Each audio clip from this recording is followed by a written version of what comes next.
This is my review of the Boriyum iPad case on Amazon Prime, retailing $5.99, advertised for the iPad case, iPad 10.2 7th generation 2019, iPad Air 3 10.5 2019, as well as the iPad Pro 10.5 2017.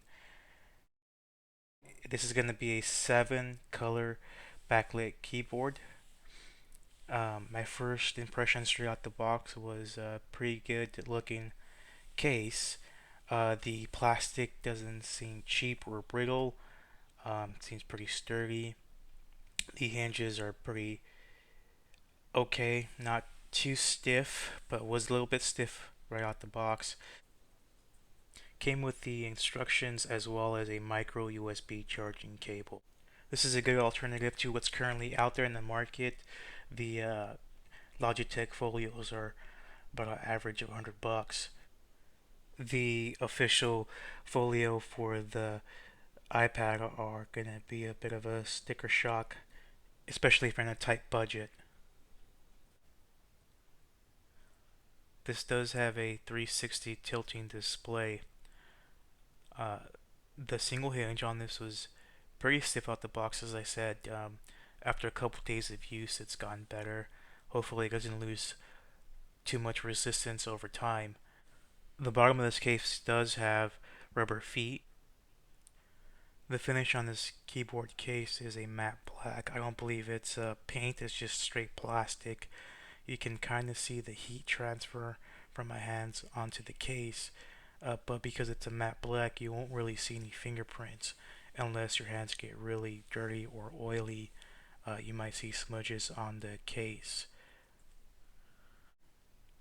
I have the 2019 iPad 10.2, and in order to install this, you just drop it in there and then push back into the case, making sure you hear a couple of clicks and just run your fingers along the edges, pushing in, making sure everything is set properly. Um, Seems pretty sturdy once it's in.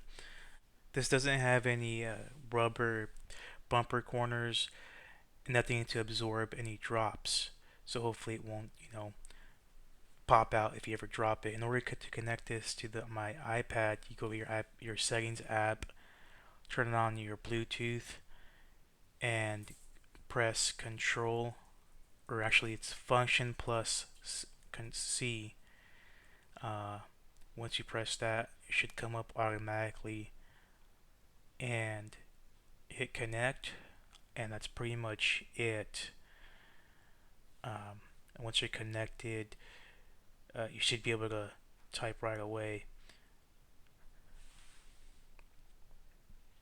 And for the backlit settings on this, I'll be demonstrating that shortly.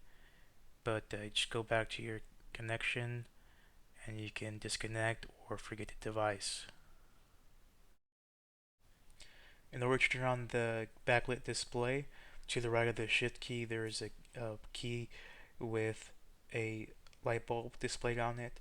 You press that down, it'll turn on the backlit, and if you keep pressing it, it will go through 4 options of uh, brightness.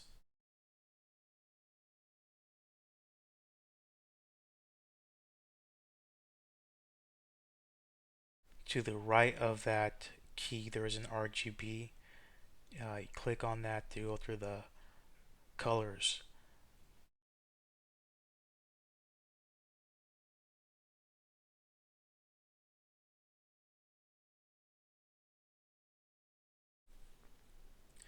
After a minute without use, the keyboard will go to sleep.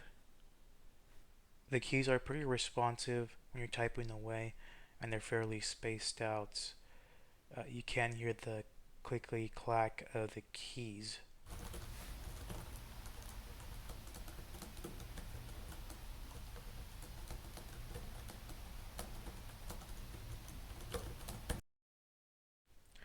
All the cutouts for the iPad are where they should be at. The cutout for the headphone jack is fairly spacious.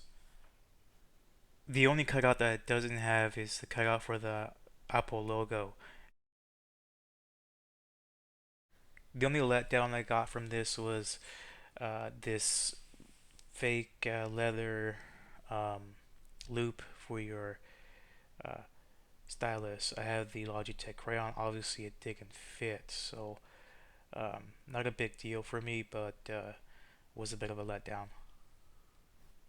After a couple days of use, this does give you the illusion that you're working on a laptop and not a tablet, and that's what I was looking for, was an alternative for a laptop. Um, the display does go pretty far back, but it does have a tipping point, and your tipping point is pretty much right there. Uh, the section where typically your trackpad would be is weighted down, so it does give you that sturdy feeling. All in all, my impressions of this was overall good. I do recommend this as an alternative.